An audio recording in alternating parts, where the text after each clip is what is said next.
kuabudu. Ni kwa ajili ya neema yako tuko hai asubuhi ya leo. Ni kwa ajili ya ushindi wako tuko hai asubuhi ya leo. Ni kwa ajili umetuwezesha tena, ndio maana tuko hai asubuhi ya leo, ili tuweze kukuabudu Mungu wetu, tuweze kukupa sifa mfalme wa amani na kusema kuna mwingine kama wewe. Ni kwa ajili yako Bwana. We honor you, Father, for giving us opportunity to be in your house. We love you, King, because you have given us a chance to spend time in your presence, O Lord, to listen from your word, O King, to hear what you have for us this morning. We lift up your name because you are worthy, O King. None is like you, Lord. None can be compared with you, God. You are the Lord who makes the heavens, who made the heavens, who made the earth. And God, you are the King today. Even in our lives, Lord, we desire that you continue reigning. You continue influencing every decision. You continue influencing our reasoning, our thinking. In the name of Jesus. Yes, Jesus. Father, in Jesus' name we thank you. Hallelujah. That you have given us another time to gather in your altar. Yes, and Jesus. God, receive what you prepared for us today. We thank you, Father, because we know each day when you gather us, Lord, there is a purpose. Yes, there is a Jesus. new thing you are going to share to us. There is a new level you are taking us, oh God. And I pray that, Father, you prepare us to be ready to move with you, Lord. In the mighty name of Jesus, Lord, cause us to be ready and willing to move with you, to listen to you, God, and to respond and receive what you have for us this day. In Jesus' name I pray and believe. And everybody say amen. Amen. Father, we thank you. We thank the Lord because he's here today. And we lift his name high. Each and every time we find ourselves alive, we need to say, to give thanks to God and to tell him, Lord, thank you for giving me another privilege, another opportunity to be alive.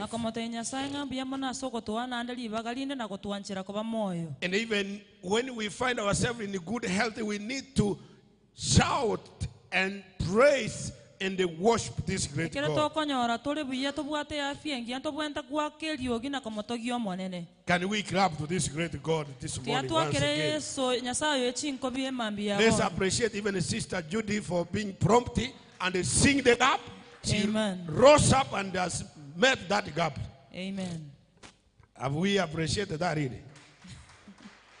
You know, sometimes we see an opportunity and we fail to be fast and grab it.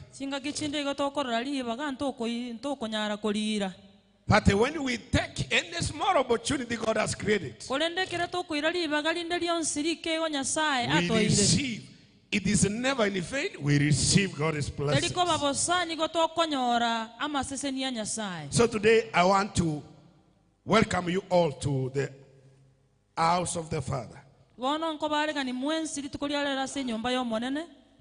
And I ask you to turn to the book of James chapter 5. Verse 16. This is going to be my introduction part of my teaching this morning. And I thank God that we are going to be enlightened. We are going to be changed.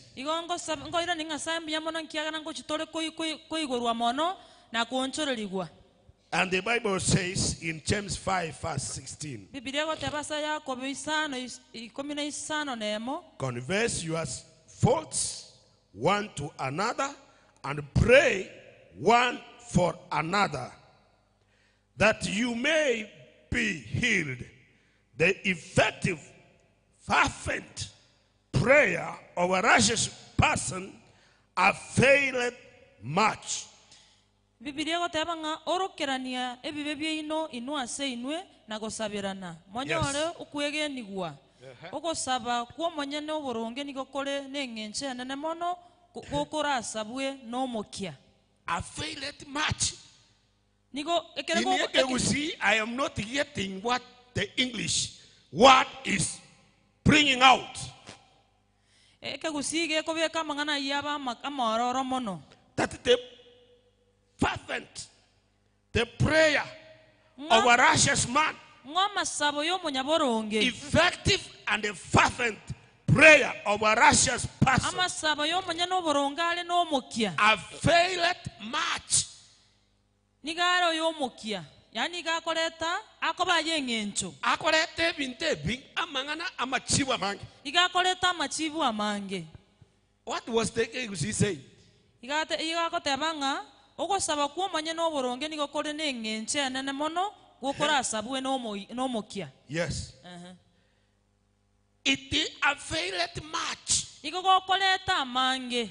Numberless results. Amachibu atabuatie omobaro. Uncountable desired results. Amachibu ataliko tuaro omobaro.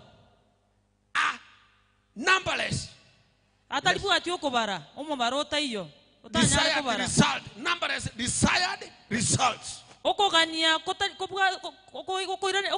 okoiranirwa kotabuatie omobaro. Amairanirwa aliaganeire otanyare kobaro kore. You sit down and count what the prayers of a righteous, fervent prayer of a righteous man. It availeth much. You sit down to count how much results it produces. You cannot finish counting. It is numberless. It is numberless. It is encouraging us to call upon God that as we make our ordinary prayers as ordinary men, God will avail more result, will give answers.